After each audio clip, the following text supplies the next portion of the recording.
Greetings, friends, and welcome to ED 771 Research Methodology. I want to take a few minutes before our course starts and to help you understand why we have this course in the first place and how it will help you become a better professional, education professional. One of the things, obviously, that's a goal of this course is to help you to conduct research on your own and to help you fulfill the requirements for the research project that you'll be working on. But in addition to that, there are other reasons why we have this course.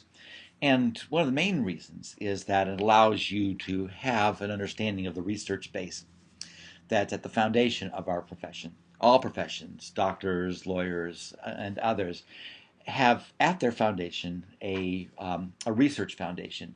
That means that the individuals in the field are constantly researching what are commonly referred to as best practices, informed decision making, and so on.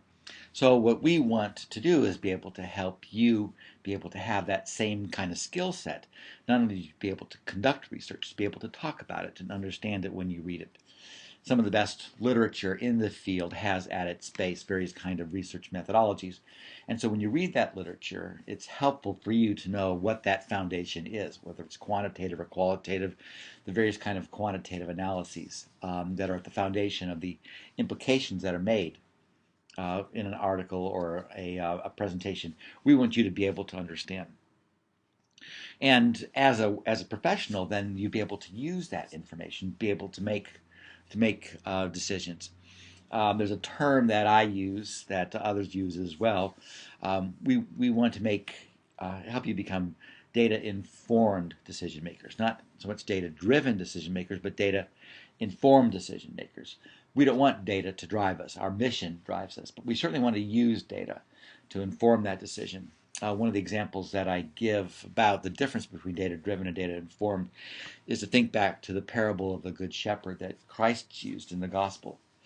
As you remember the story, this shepherd had 100 sheep, lost one, and in counting his sheep at night, found out that there was one that was missing.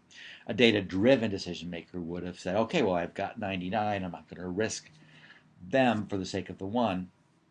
The data-informed decision making took that data and used his values. The shepherd used his values to determine, no, that one sheep that's lost, that's worth going out and looking for. He cared for that individual sheep, and the care for that one was not surpassed by his interest in protecting the others. And so he went out and got the sheep, brought him back to the fold.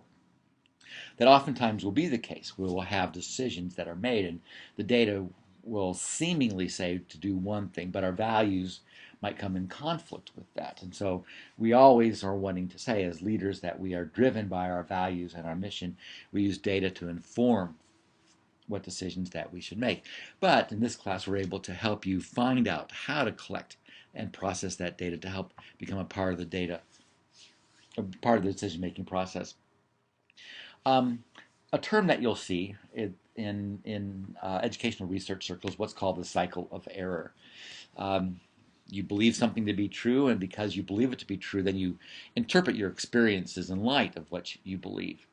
Your experiences then reinforce those beliefs, and you don't have any particular check or guide or something to interrupt that, and you end up going on and on and on, making the same kind of decisions all the time. Well, one of the things that research can do is to help break that cycle of error. So you go along thinking things are fine, and then you come across a study that shows you things can be different, or things aren't fine. And so then we have a new narrative that we can embrace and endorse, and that's a lot of what research does. It intersects our lives and gives us new perspective on things that oftentimes comes from various research efforts. And that's not an easy thing, not an easy thing to embrace. The phrase that's commonly used about truth is that it will set you free. Well, a friend of mine says that not only will the truth will make you free, but first of all, it can make you miserable.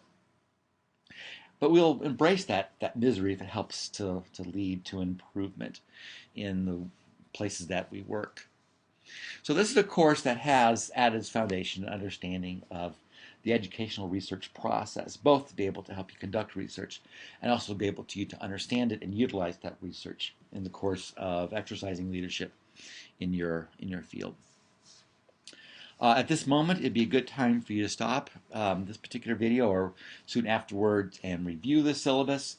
Make sure you understand the due dates. Also in there are the learning objectives for which you will be accountable, a rubric that will assess the final project that we create in this class, which will be the third chapter of your project or your thesis.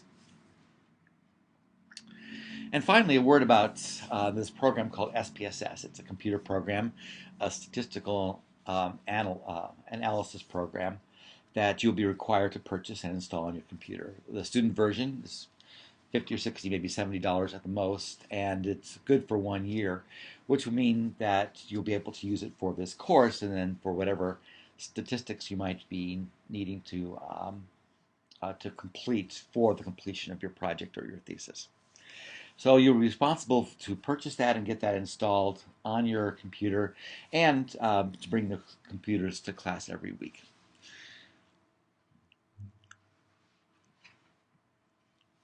So that's a brief introduction to the course. Looking forward to working with you all on the project in this course and then assisting you in every way I can. Thanks.